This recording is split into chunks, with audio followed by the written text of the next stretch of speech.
جو آج مفت کی نصیحت قبول نہیں کرے گا اسے کل مہنگے داموں افسوس خریدنا پڑے گا۔ دنیا میں سب سے زیادہ نفرتوں کا سامنا اسے کرنا پڑتا ہے جو سچ بولتا ہے۔ جہاں لوگ ڈاکٹر کو زیادہ معتبر جانے وہ بیمار لوگ ہیں، جو جرنیل کو زیادہ معتبر جانے وہ شدت پسند لوگ ہیں، اور جو استاد کو محترم و معتبر جانے وہ تہذیب یافتہ لوگ ہیں۔ سلامتی اسی میں ہے کہ اپنا منہ بند رکھو، کیونکہ جب تک مچھلی کا منہ بند رہتا ہے وہ کانٹے میں نہیں پھنستی۔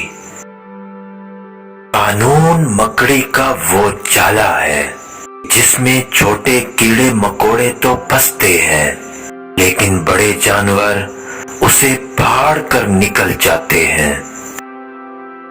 علم کی طلب سے شرم کرنا مناسب نہیں، بلکہ جہالت زیادہ باعث شرم ہوتی ہے۔ جو شخص اپنی زندگی کا جائزہ نہیں لیتا اور اپنے نفس کا احتساب نہیں کرتا وہ انسان زندہ رہنے کے لائق نہیں۔ بہت سے نقصان انسان کو اس وجہ سے پہنچتے ہیں کہ وہ لوگوں سے مشورہ کرنا پسند نہیں کرتا۔ اپنا گھر ہی سکون کا باعث نہ بنے تو سمجھ لو توبہ کا وقت آ گیا ہے۔ ایک انسان کسی مقام کو سوچ سکتا ہے تو سمجھ لو وہ اسے حاصل بھی کر سکتا ہے۔ کسی اور کی طرح بننے سے بہتر ہے تم اپنی ایک الگ پہچان بناؤ۔ مشکلات کا پتھر تراشنے کے بعد جو ہیرا نکلتا ہے اسے کامیابی کہتے ہیں۔ ہر انسان اپنی زبان کے پیچھے چھپا ہوا ہے۔ اگر اس انسان کو سمجھنا چاہتے ہو تو اسے بولنے دو۔ محبت انسان کو اندھا کر دیتی ہے اور پھر شادی اس کی بینائی لوٹا دیتی ہے۔ خود کو کبھی بیکار مت سمجھو، کیونکہ ستاروں کو چمکنے کے لیے بھی اندھیرا چاہیے۔ اس سے کوئی فرق نہیں پڑتا کہ تم کتنا آہستہ آگے بڑھ رہے ہو۔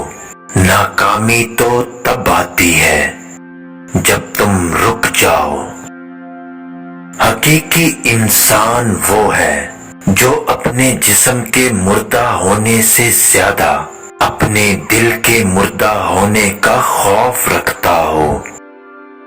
جو شخص روکھی سوکھی کھا کر بھی مطمئن رہتا ہے وہ سب سے زیادہ دولت مند ہے، کیونکہ اطمینان قلب قدرت کی سب سے بڑی دولت ہے۔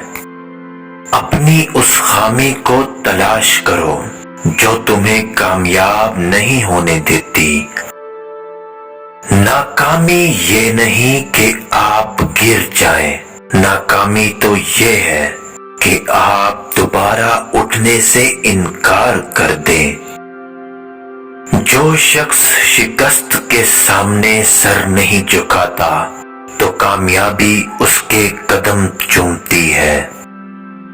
کامیابی کو سانس لینے کے لیے جس آکسیجن کی ضرورت ہوتی ہے اس کا نام مستقل مزاجی ہے۔